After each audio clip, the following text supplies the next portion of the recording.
So in our last session we were asking this question, how do we know that God is honoring us? ನಾವು ಕಳೆದ ಕೂಟದಲ್ಲಿ ಈ ಪ್ರಶ್ನೆ ಕೇಳ್ತಾ ನಾವು ಹೇಗೆ ಕರ್ತನನ್ನು ಸನ್ಮಾನಿಸಬೇಕು. It was different in the Old Testament and different in the New Testament. ನಾವು ನೋಡ್ತೇವೆ ಹಳೆ ಒಡಂಬಡಿಕೆ ವ್ಯತ್ಯಾಸವಾಗಿದೆ, ಹೊಸ ಒಡಂಬಡಿಕೆ ವ್ಯತ್ಯಾಸವಾಗಿದೆ. That verse, those who honor me I will honor, is actually found in the Old Testament. ಆ ಒಂದು ವಾಕ್ಯ ಯಾರನ್ನು ಸನ್ಮಾನಿಸ್ತಾರೋ ನಾನು ಅವರ ಹಳೆ ಒಡಂಬಡಿಕೆ ಬಂದಿದೆ. 1 Samuel chapter 2 verse 30. 1 ಸಾಮುವೇಲ 2:30 ನೋಡಿಕೊಂಡೆವು. In the New Testament, ಆದರೆ ಹೊಸ ಒಡಂಬಡಿಕೆಯಲ್ಲಿ it's written slightly differently. ಅದು ಸ್ವಲ್ಪ ವ್ಯತ್ಯಾಸವಾಗಿ ಬರೆಯಲ್ಪಟ್ಟಿದೆ. In 1 Peter chapter 5. 1 ಪೇತ್ರ 5ನೇ ಸಂಧಿ 1 ಪೇತ್ರ 5 and verse 5. 5ನೇ ವಚನ. The last part. 2ನೇ ಭಾಗದಲ್ಲಿ God gives grace to the humble. ನಾವು ನೋಡ್ತೇವೆ 5ನೇ ಸಂಧಿ 5ನೇ ವಚನದಲ್ಲಿ ಕರ್ತನು ದೀನರಿಗೆ ಕೃಪೆಯನ್ನು ಕೊಡ್ತಾನೆ. And humble yourself under the mighty hand of God, that he may exalt you at the proper time. ಹೀಗಿರುವುದರಿಂದ ದೇವರ ತ್ರಾಣದ ಹಸ್ತದ ಕೆಳಗೆ ನಿಮ್ಮನ್ನು ತಗ್ಗಿಸಿಕೊಳ್ಳ್ರಿ, ಆತನು ತಕ್ಕ ಕಾಲದಲ್ಲಿ ನಿಮ್ಮನ್ನು ಮೇಲಕ್ಕೆ ತರುವನು. Now put these two verses together. ಈ ಎರಡು ವಾಕ್ಯಗಳನ್ನು ಸೇರಿಸಿ ನಾವು ಇಡೋಣ. What does it mean when it says God will exalt you? ಈ ಎರಡು ವಾಕ್ಯಗಳನ್ನು ನೋಡುವಾಗ ದೇವರು ನಮ್ಮ ಮೇಲಕ್ಕೆ ತರ್ತಾನೆಂಬುದಾಗಿ. Remember, this is similar to the Old Testament, them that honor me I will honor. ನಾವು ಯಾವ ರೀತಿ ಹಳೆ ಒಡಂಬಡಿಕೆ ನೋಡಿ ನಾನು ಯಾರು ಸನ್ಮಾನಿಸ್ತೇನೋ ನಾನು ಅವರು ಸನ್ಮಾನಿಸ್ತೇನೆ. Here it's written that those who humble themselves under my mighty hand I will exalt them. ನನ್ನ ತ್ರಾಣದ ಹಸ್ತದ ಕೆಳಗೆ ಯಾರು ತಗ್ಗಿಸಿಕೊಳ್ತಾರೋ ಅವರು ನಾನು ಮೇಲಕ್ಕೆ ಎತ್ತೇನೆ. Whenever you come to a scripture like this, ಈ ರೀತಿಯಾಗಿ ಯಾವಾಗಾದರೂ ನೀವು ದೇವರ ವಾಕ್ಯಕ್ಕೆ ಬರುವಾಗ you can either use your own reason and find some explanation, ನಿಮ್ಮ ಸ್ವಂತ ಆಲೋಚನೆ ಮಾಡಿಕೊಂಡು ನೀವು ಅದನ್ನು ನೋಡ್ಕೊಳ್ಬಹುದು, or ಇಲ್ಲವಾದರೆ humble yourself and say my reason could be wrong. ನೀವು ತಗ್ಗಿಸಿಕೊಂಡು ಹೇಳ್ಕೊಳ್ಬೇಕು ನನ್ನ ಆಲೋಚನೆ ತಪ್ಪದಾಗಿದೆ. Because many times the way we interpret scripture is very different from what scripture means. ದೇವರ ವಾಕ್ಯವನ್ನು ನಾವು ಬೇರೆ ರೀತಿಯಾಗಿ ನಾವು ತೀರ್ಪು ಮಾಡ್ತೇವೆ, ಆದರೆ ದೇವರ ವಾಕ್ಯ ಬೇರೆ ರೀತಿಯಾಗಿರ್ತದೆ. Many people, when they think God will exalt them, means God will make them some minister or some big man in the world.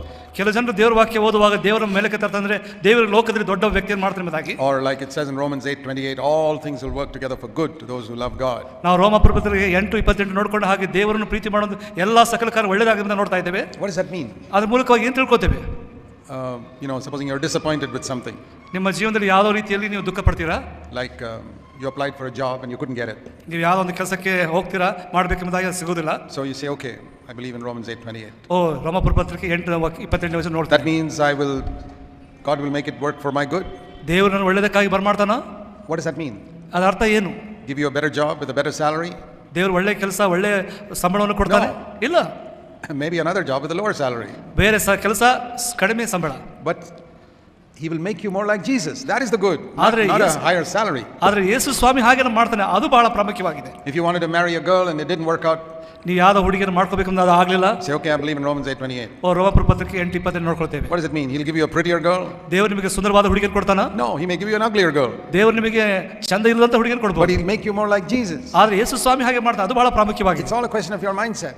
ಆದರೆ ನಮ್ಮ ಮನಸ್ಸು ಯಾವ ರೀತಿಯಾಗಿದೆ? If your mindset is like people in the world, ನೀವು ಲೋಕ ರೀತಿಯಂತ ಮನಸ್ಸಾಗಿದ್ರೆ, then you're only thinking of money and good looks and all those things. ನೀವು ಯಾವ ರೀತಿಯಾಗಿ ಜನರ ಹಾಗೆ ಹಣ ಒಳ್ಳೆ ಸುಂದರವಾದಂತದ್ದು ನೋಡ್ತಾ ಇದ್ದೀರಿ. If your mind is like the mind of Christ, ಆದರೆ ಕ್ರಿಸ್ತನಂತ ಮನಸ್ಸು ನಮ್ಮಲ್ಲಿದ್ರೆ, then these things don't have so much value. ಈ ಸಂಗತಿ ನಮ್ಮ ಜೀವನದಲ್ಲಿ ಬಹಳ ಪ್ರಾಮುಖ್ಯ. Other things have more value. ಆವಾಗ ನಾವು ಬೇರೆ ಸಂಗತಿ ನಮ್ಮ ಜೀವನದಲ್ಲಿ ಪ್ರಾಮುಖ್ಯವಾಗಿರ್ತದೆ. And that is to become like Jesus Christ. ನಾವು ಯೇಸು ಸ್ವಾಮಿ ಹಾಗೆ. So when you read a verse like this, ಈ ರೀತಿಯಾಗಿ ನಾವು ದೇವರ ವಾಕ್ಯ ಓದುವ, what does it mean that you will exalt me at the proper time? ಕರ್ತನೇ, ಇದರ ಅರ್ಥ ಏನು? ನಮ್ಮ ಮೇಲಕ್ಕೆ ತರುವುದು.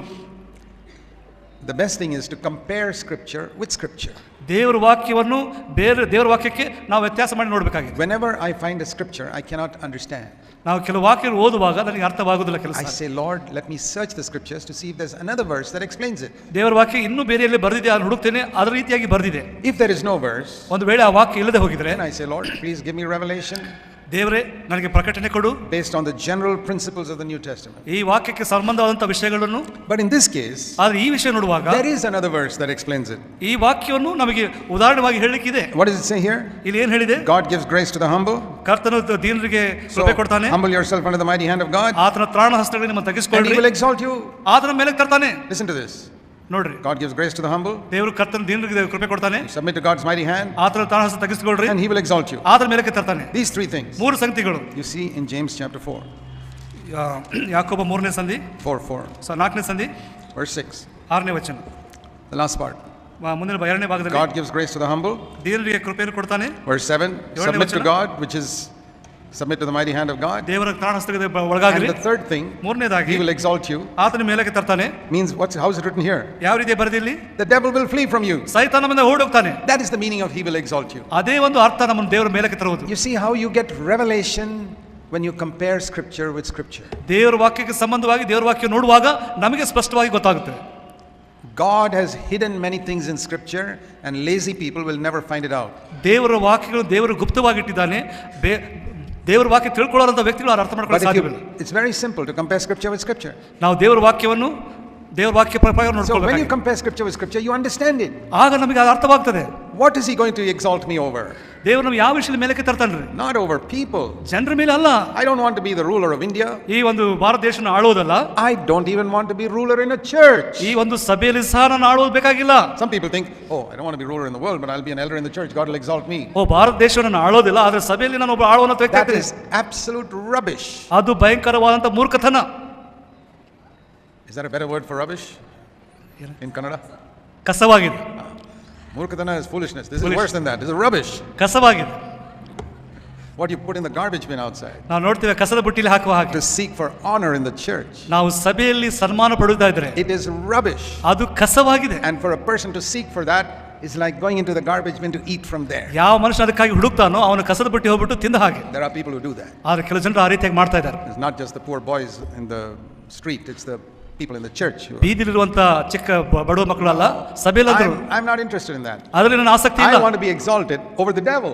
ನಾವು ನೋಡ್ತೇವೆ ಕರ್ತನು ನಮ್ಮ ಸೈತಾನ ಮೇಲೆ ಜಯಿಸೋದನ್ನು ನೋಡಬೇಕಾಗಿದೆ. If God is not exalting you over the devil, it doesn't matter if everybody in the church thinks you're a great person. ಸೈತಾನ ಮೇಲೆ ನಾನು ಜಯ ಹೊಂತ ಇಲ್ಲದ್ರೆ ಸಭೆಯಲ್ಲಿ ನಾನು ಯಾವ ದೊಡ್ಡ ವ್ಯಕ್ತಿಗೂ ನಾನು ಕಸದ ಹಾಗೆ. So when you compare scripture with scripture, ದೇವರ ವಾಕ್ಯಕ್ಕೆ ಸಂಬಂಧವಾಗಿ ಸಂಬಂಧ ನೋಡುವಾಗ God will exalt you. ಕರ್ತನ ಮೇಲಕ್ಕೆ ತರ್ತಾನೆ.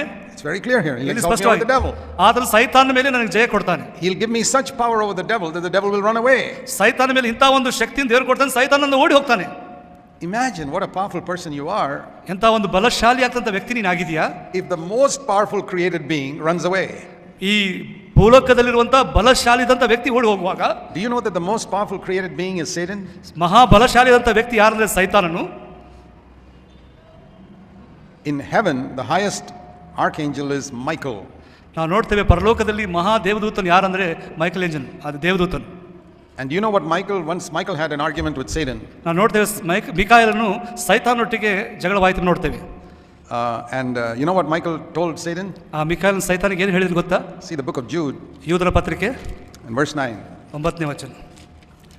Jude verse 9. 9ನೇ ವಚನ. Michael had a dispute with the devil, it says here. ನಾವು ನೋಡ್ತೇವೆ ಮಿಕಾಯಲನು ಸೈತಾನೊಟ್ಟಿಗೆ ವಿವಾದವಾಯಿತು. Yeah. And he argued with him. ಆತನೊಟ್ಟಿಗೆ ವಾಗ್ವಾದ ಮಾಡಿದನು. And he did not dare pronounce against him a railing judgment. ಆತನು ಸೈತಾನ ಮೇಲೆ ದೂಷಣಾಭಿಷಕ್ತವನ್ನು ಹೇಳುವುದಕ್ಕೆ ಧೈರ್ಯಗೊಳ್ಳದೆ. No, he couldn't say that. ಆತನು ಹೇಳಿಲ್ಲ. He could only say, the Lord rebuke you. ಆತನು ಹೇಳಿದನು, ಕರ್ತನು ನಿನ್ನನ್ನು ಶಿಕ್ಷಿಸಲಿ. Because Satan is the most powerful created being. ಯಾಕಂದ್ರೆ ಸೈತಾನ ಮಹಾ ಬಲಶಾಲಿ ಅಂತ ವ್ಯಕ್ತಿ. He could not say anything to him except, well, may the Lord rebuke you. ಅದಕ್ಕಿಂತ ಹೆಚ್ಚಾಗಿ ಅವನು ಹೇಳಿಕಾಗಿಲ್ಲ, ಕರ್ತನು ನಿನ್ನನ್ನು ಶಿಕ್ಷಿಸಲಿ. But I am not the most powerful created being. ಆದರೆ ನಾನು ಈ ಭೂಲೋಕದಲ್ಲಿ ಮಹಾ ಬಲಶಾಲಿ ವ್ಯಕ್ತಿ ಅಲ್ಲ. When I stand against Satan, ನಾನು ಸೈತಾನಿಗೆ ವಿರೋಧವಾಗಿ ನಿಂತುಕೊಳ್ಳುವಾಗ I don't say the Lord rebuke you. ಕರ್ತನು ಶಿಕ್ಷಿಸಲಿ ಅಂತ ಹೇಳೋದಿಲ್ಲ. I say in Jesus name I resist you. ಯೇಸು ಸ್ವಾಮಿ ಹೆಸರು ನಾನು ಓಡಿಸ್ತೇನೆ. I'm commanding you in Jesus name to get out of here. ಯೇಸು ಸ್ವಾಮಿ ಹೆಸರು ನಾನು ಓಡಿಸ್ತಾ ಇದ್ದೇನೆ, ಹೋಗು ಇಲ್ಲಿಂದ. And he will flee. ಆತನು ಹೊರಟು ಹೋಗ್ತಾನ್ರಿ.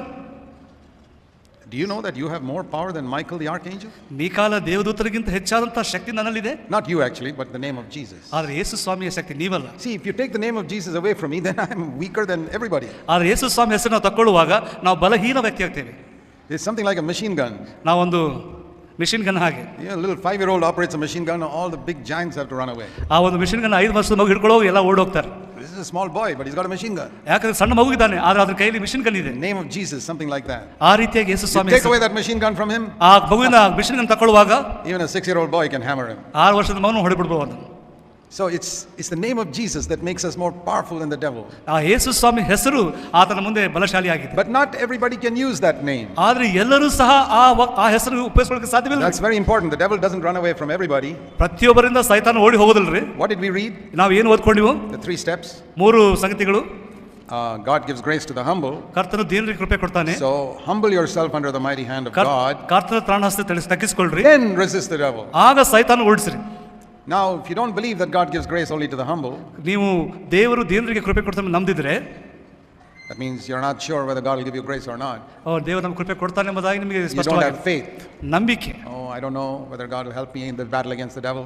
ಸೈತಾನ ವಿರೋಧವಾಗಿ ನಾನು ಹೋರಾಡೋದಕ್ಕೆ ಶಕ್ತಿ ಕೊಡ್ತಾನೆ ಇಲ್ವೋ? Then you can be sure you will not get God's grace. ಆಗ ನಿಮಗೆ ಸ್ಪಷ್ಟವಾಗ್ತದೆ ನೀವು ಜಯಿಸಲಿಕ್ಕೆ ಸಾಧ್ಯವಿಲ್ಲ. Without faith, the Bible says it is impossible to get anything from God. ನಂಬಿಕೆ ಇಲ್ಲದೆ ದೇವರನ್ನು ಮೆಚ್ಚಿಸಲಿಕ್ಕೆ ಸಾಧ್ಯವಿಲ್ಲ. So the first thing is to believe that God gives grace to the humble. I believe that. ದೇವರು ದೀನರಿಗೆ ಕೃಪೆ ಕೊಡ್ತಾರ ನಂಬ್ತೇನೆ ನಾನು. I believe that because God's word says that. ಯಾಕಂದ್ರೆ ದೇವರ ವಾಕ್ಯ ಹೇಳಿದ ಅದಕ್ಕೆ ನಾನು ನಂಬ್ತೇನೆ.